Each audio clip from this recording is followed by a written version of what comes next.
মাসাই মারা national reserve হল পূর্ব আফ্রিকার কেনিয়ার দক্ষিণ পশ্চিমাঞ্চলে অবস্থিত একটি বিশ্ববিখ্যাত বন্যপ্রাণী সংরক্ষণ এলাকা। এটি সেরেনগেটি ন্যাশনাল পার্ক তানজানিয়ার উত্তর প্রান্তে অবস্থিত এবং এই দুই এলাকা একসাথে বিশ্বের অন্যতম বৃহৎ ইকোসিস্টেম গঠন করে।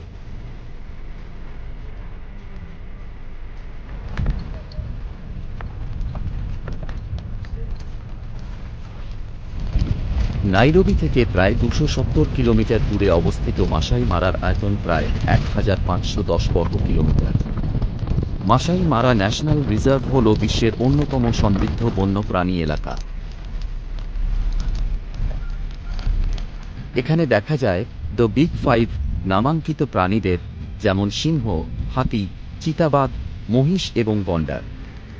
অন্যান্য প্রাণীদের মধ্যে জিরাফ, জেব্রা, হায়েনা, চিতা, জলহস্তী, ওয়াইল্ড বিস্ট এবং বিভিন্ন প্রজাতির হরিণ দেখা যায়। এছাড়াও প্রায় ৪৫০টিরও বেশি প্রজাতির পাখি যেমন উট পাখি, ঈগল, ক্রাউন্ড ক্রেন ইত্যাদি দেখা যায়। মাসাই জনগণ পূর্ব আফ্রিকার অন্যতম বিখ্যাত ও ঐতিহ্যবাহী আদিবাসী গোষ্ঠী। তারা মূলত কেনিয়া ও তানজানিয়ার সীমান্তবর্তী সাভান্না অঞ্চলে বাস করে, বিশেষ করে মাসাই মারা, আম্বসেলি, সেরেনগেটি ও নগরোঙ্গোরো অঞ্চলে। মাসাই মারা ন্যাশনাল রিজার্ভ আফ্রিকার অন্যতম জনপ্রিয় সাফারি গন্তব্য এবং বন্যপ্রাণী প্রেমীদের স্বপ্নের স্থান হিসেবে পরিচিত।